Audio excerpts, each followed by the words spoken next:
ریسک. برای اینکه بتونیم در دوران گذر به مقاصدی که میخوایم برسیم لازمه که افراد دعوت بشن به اینکه ریسک پذیر بشن. متاسفانه بسیاری از افراد از ریسک گریزان هستند. مسئله مهم در مدیریت تغییر اینه که باید یک برنامه‌ریزی مشخص و منسجم داشت.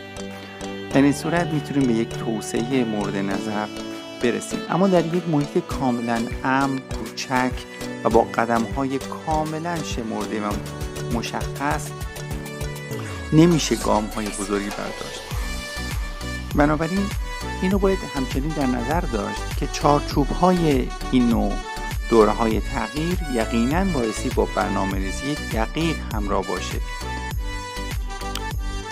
Risk taking is a very important thing when you would like to achieve the transition. In reality, we should invite different kind of people to